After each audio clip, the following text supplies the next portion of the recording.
Voilà cette rapide prise de vue pour vous montrer où a été réalisée cette vidéo dans un bureau de l'ADT. Je remercie particulièrement mes collègues qui se sont prêtés au jeu parce que c'est un exercice vraiment pas facile. Et cette vidéo a été entièrement montée avec les outils de l'ADT.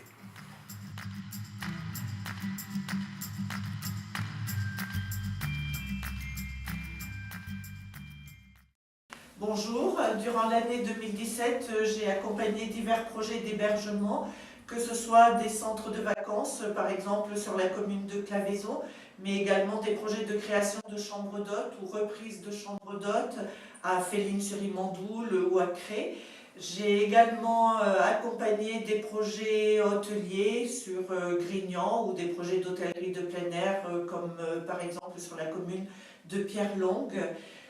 Mon travail m'a également amené à travailler avec les communautés de communes ou communautés d'agglomération du département dans l'aide à leur structuration, à leur organisation, mais également dans la définition de leur stratégie touristique. D'autres sujets également concernent mes missions, notamment le suivi du projet Data Tourisme au niveau national avec notre fédération Tourisme et Territoire, mais également le projet d'agritourisme mené par le conseil départemental et la chambre d'agriculture, où il y a eu un certain nombre de réunions, comités techniques, comités de pilotage, pour aider à la structuration de cette filière. En 2017, j'ai conçu et animé 4 formations et 2 ateliers concernant Apidae, la base de données d'information touristique, une vraie ruche d'informations.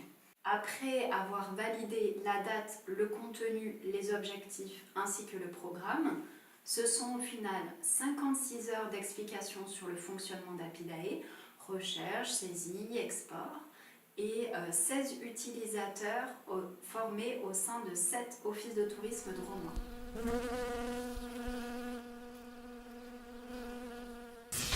En tant que chargée de l'Observatoire, je m'occupe principalement du traitement de données comme la fréquentation des hébergements marchands, des sites touristiques ou la connaissance de nos clientèles. J'accompagne également les pros et offices de tourisme dans la mesure de la fréquentation de leur territoire ou d'événements. En 2017, l'Observatoire a notamment accompagné la ville de Romans dans l'évaluation de l'arrivée du Tour de France afin d'en connaître la fréquentation, mesurer les typologies de participants, savoir si c'était des résidents du département, des excursionnistes à la journée ou des touristes, et d'en connaître les provenances. En 2017, le poste de chargé de mission accompagnement à la commercialisation a eu plusieurs visages. Bénédicte Prager, Adeline Bézol, Stéphane Folonneau et moi-même. C'est Stéphane qui s'est rendu à Rouen pour le Salon Rendez-vous en France, le rendez-vous annuel avec des tours opérateurs et agences de voyage du monde entier. L'occasion pour nous de les convaincre de programmer la destination de Rome ou de les aider dans leur programmation. 25% des demandes ont concerné des idées de visites ou de sites touristiques. 19% des demandes sur des hébergements, essentiellement en 2017 des hôtels 3 et 4 étoiles. 19% une présentation générale de la Drôme et de ses produits phares, lavande, truffes, châteaux. Et 15% des demandes ont porté sur l'onotourisme. En 2017, le fait marquant pour la place de marché est l'intégration de la réservation sur le site La Drôme Tourisme pour n'avoir qu'un seul site et avoir plus de réservations et moins de clics. Nous avons aussi annualisé la brochure des bons plans avec la brochure des week-ends et séjours à thème. Nous avons proposé aux offices du tourisme un partenariat pour proposer la commercialisation et l'installation des outils Open System chez les professionnels du tourisme. Nous avons aussi, et c'est une bonne chose, atteint le 50e labellisé Accueil Vélo sur le département et nous avons intégré le label sur la carte touristique de la Drôme.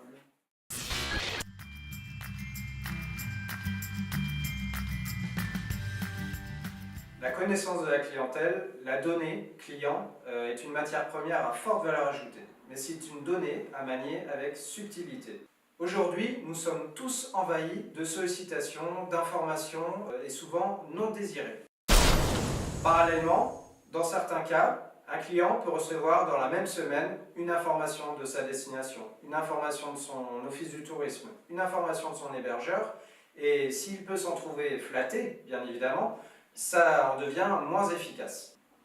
C'est pourquoi nous avons décidé de mettre en place un outil de gestion de la relation client à l'échelle du département de la Drôme. Le but est de passer d'une communication à large spectre à une communication ultra ciblée, une communication désirée, une communication et un marketing chirurgical. L'ambition de ce dispositif, c'est d'être présent à chaque étape de la relation client, avant, pendant et après. Aujourd'hui, l'ensemble de la Drôme provençale et l'agglomération de Valence-Romand nous ont rejoints et on n'attend plus que vous. Car c'est tous ensemble que nous serons le plus efficaces. 2017 a été l'année du grand nettoyage de notre base photo et de la mise en conformité de notre photothèque en ligne dans le cadre de la certification ISO. L'objectif de ce travail est d'avoir une photothèque pertinente, efficace, moderne, afin de disposer d'un choix le plus complet possible pour l'ADT, mais aussi pour nos partenaires, pour les professionnels et pour la presse. La base photo de l'ADT, c'est plus de 15 000 photos, dont 4 000 en téléchargement libre sur Flickr à partir de notre site internet. Ces photos sont pour vous, donc à utiliser sans modération. En 2017, nous avons travaillé sur la brochure des offres exclusives Week-end et Séjour 2018, éditée en 130 000 exemplaires. À l'intérieur, on retrouve 41 offres réservables en ligne de professionnels du tourisme drômois, affichant une réduction de -20% sur des thématiques liées au slow tourisme. Petite nouveauté cette année, la brochure n'est plus éditée par saison, mais les offres sont maintenant valables toute l'année. De par ma fonction, je suis à la réalisation et à la création de tout ce qui est graphique et publicitaire au sein de la Drôme Tourisme. Je vais vous parler plus particulièrement de l'émission qui m'a été confiée, c'est la décoration des salons de Bruxelles, du Mahana et du Randonneur, ce qui est entre autres la conception et la réalisation de plus d'une cinquantaine de visuels uniques. En avril 2017 a été mis en ligne notre nouveau site internet. Objectif, mieux connaître les utilisateurs et répondre au plus près à leurs attentes. En renseignant leur profil dès leur première visite, ils accèdent à un contenu parfaitement personnalisé. De nombreux moteurs de recherche spécifiques optimisent les résultats, des requêtes qui peuvent être compilées dans un carnet de voyage téléchargeable. La réservation en ligne a été mise en avant et le parcours d'achat simplifié jusqu'au paiement. Enfin, les professionnels du tourisme ne sont pas oubliés, un espace pro leur est entièrement dédié. Rendez-vous sur ladrometourisme.com.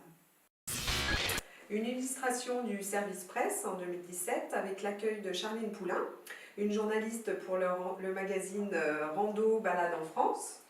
Elle est venue donc au mois de juillet pendant 4 jours, randonner, sillonner la Drôme. Nous avions ciblé la vallée de la Gervanne, donc son article de 6 pages est sorti en janvier, pour lier cet article à la sortie du topo guide sur la vallée de la Drôme à pied. Et comme elle est venue au mois de juillet, elle en a également profité pour préparer un article sur les lavandes qui devrait sortir tout prochainement.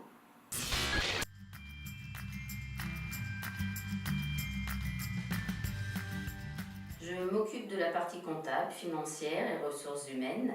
Dans le cadre de la démarche qualité ISO 9001, je suis en charge du management de notre fonctionnement, c'est-à-dire le respect de la norme, l'amélioration continue.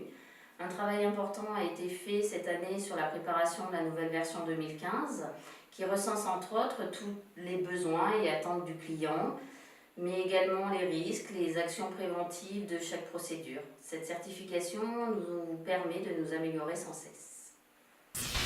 Depuis l'automne 2017, la Drôme Tourisme a souhaité développer une nouvelle activité, la formation, en direction des socioprofessionnels du tourisme. Le montage du projet nous a donné l'obtention du statut officiel d'organisme de formation à part entière. Ça signifie qu'aujourd'hui, nous sommes référençables par les organismes paritaires, les OPCA, et que nos stagiaires pourront bénéficier de leur financement selon les formations qu'ils suivront. Notre offre 2019 est actuellement en co-construction et nous la souhaitons flexible, réactive, en lien avec les spécificités de la Drôme et en lien avec notre expertise métier. Cette activité de formation constitue aussi un complément de ressources financières pour l'ADT. Afin d'être le partenaire privilégié pour vous apporter des solutions à vos besoins en formation, nous avons intégré fin 2017 le pôle régional Trajectoire Tourisme qui nous permet de vous proposer aujourd'hui une offre complète de formation sur des domaines d'expertise diverses et des formules adaptées à vos problématiques et vos fonctionnements. En 2016, j'ai joué l'agent double. Alors en 2017, j'apporte une petite variante à mon rôle, je me dédouble. En effet, en poste à 50% à la DT et à 50% au département, j'ai donc découpé mes dossiers en deux. Une partie repose sur la compétence de la DT en matière d'expertise des dossiers. La seconde partie concerne l'intervention du département sur le volet administratif et financier des aides en matière de développement touristique. Mais je n'en dis pas plus, je laisse le soin à ma jumelle de la DT d'exposer ses missions. Cette année 2017 a été marquée par un profond changement pour les partenaires du développement touristique en matière d'aide financière avec le vote en 2016 d'un nouveau règlement départemental, non plus en faveur des offices de tourisme et des anciens syndicats d'initiative, mais au bénéfice des établissements publics de coopération intercommunale, les EPCI, donc les communautés de communes et les communautés d'agglo. Ainsi, une de mes missions a été d'accompagner les EPCI dans le montage de leur demande de subvention à déposer auprès du conseil départemental. Il s'agissait donc de mettre en avant leurs actions de promotion des 12 EPCI de Roumois pour un cofinancement attendu de 26 à 51%. La polyvalence, une clé contre la monotonie, car en mode assistante de direction, sous la houlette du directeur, j'ai organisé durant l'année une réunion de bureau, 2 conseils d'administration, une assemblée générale ordinaire et la rencontre des professionnels. En mode assistante de promotion, aux côtés de Stéphane, 5 salons ont été organisés avec l'appui de nos partenaires drômois. En mode assistante logistique, 40 000 cartes touristiques ont été distribuées à l'occasion des bourses aux dépliants de Saint-Paul-Trois-Châteaux et de Cré. Et enfin, en mode assistante accueil-information, je remplace mes collègues à l'accueil, lors des congés ou des absences. Mais ma préférence va à ce mode-là, car avec la carte touristique dans le top case et les 12 itinéraires, je pars découvrir les routes remarquables de la Drôme.